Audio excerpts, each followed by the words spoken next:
Good morning, UPK. We are going to continue a little bit of our light unit in some way, but today is also a day to use your imagination. We're going to read a book called Mooncake, by Frank Ash.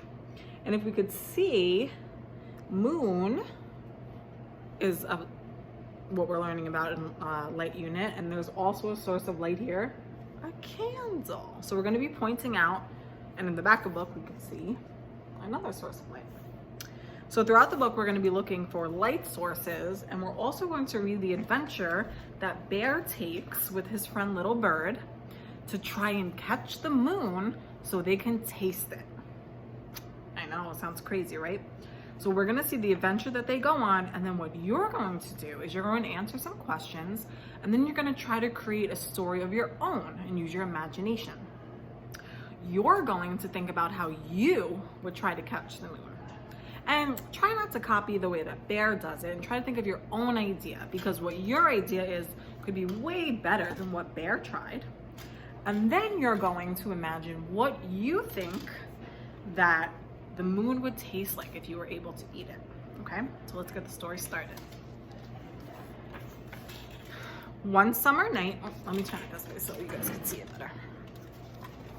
And Mr. Mons is a very old and loved book, so the cover doesn't stay on it, but we still get what we need out of it. One summer night, Bear and his friend Little Bird sat down to watch the moon. As we could see, the light from the moon is being reflected in the water, right? And we see some stars here too. That's a source of light that we've been talking about. After a while, Little Bird, sorry guys, it's hard to fit me and the book in the same screen. After a little while, Little Bird said, "I think I feel hungry." "Me too," replied Bear. "And you know what I wish? I wish I could just jump up and take a bite out of the moon. How delicious would that be?" "How do you know?" chirped Little Bird. "Maybe the moon doesn't taste good at all. Maybe it tastes terrible." What do you think? Do you think the moon would taste good or taste terrible? Bear thought for a moment. Then he went inside and got his bow and arrow. With a piece of string, he attached a spoon to the arrow. What do you think he's going to try and do with the spoon and the arrow? Let's see. Then he went outside again, and he shot the spoon at the moon. But it landed in the water. Guess he wasn't close enough to the moon. Now remember, the moon is very, very, very, very far away. So even though it looks closer to us with our eyes, it's a lot farther than it seems. "I knew that wouldn't work," said Little Bird. "The moon is just too far away. What you need is a rocket ship." Then I shall build one," said Bear. The very next day, Bear went to the junkyard and bought everything he thought he would need to build a rocket ship. I see another source of light, the sun. All summer long, Bear and Little Bird worked and worked. But when fall came, so after summer comes fall, when fall came, the rocket ship was still not finished. "I would like to go with you," said Little Bird, "but winter is coming," because we know that after spring, fall comes winter. And birds fly south to a warmer place in the winter. But winter is coming, and I must fly south with the flock. So Bear and Little Bird said goodbye for now. And as we could see, it's starting to get even colder in the fall because the leaves are starting to change color and fall off the tree. When it began to get cold and the leaves fell off the trees, Bear got sleepy.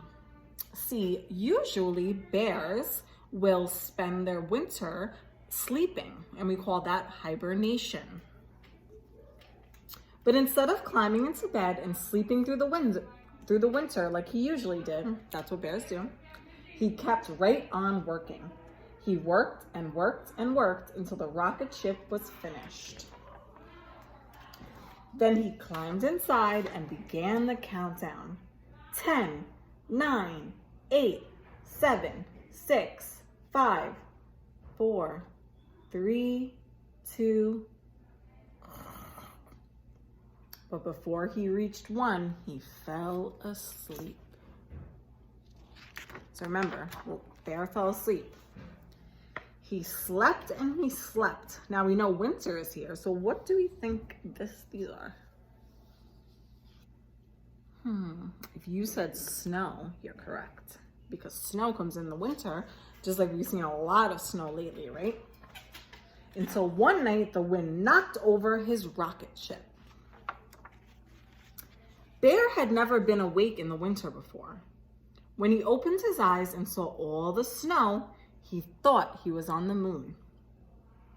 He climbed out of his rocket ship, scooped up some snow, and made a little moon cake.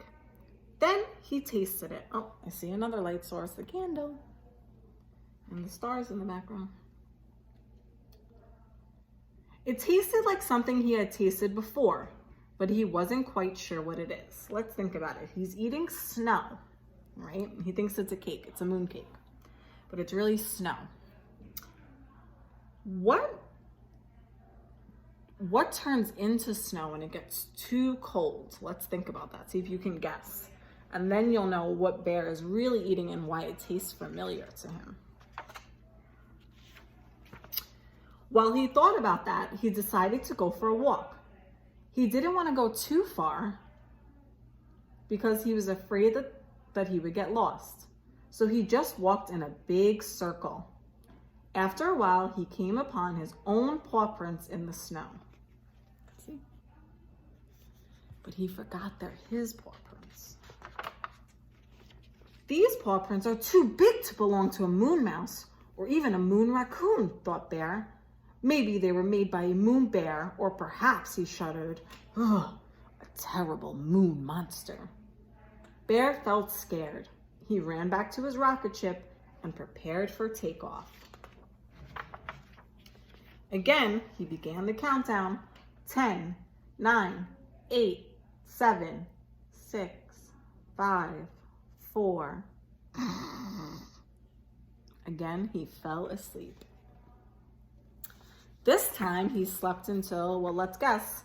What comes after winter? We have fall, winter, and then spring. This time he slept until spring. Oh, look, the bird is back because it's getting warmer out now, so he came back. One day, his friend Little Bird returned and woke him up. How was everything down south? Said the bear. Just fine, said Little Bird. Did you go to the moon? Asked Little Bird. I sure did, said Bear. And how did the moon taste? Asked Little Bird. Was it terrible?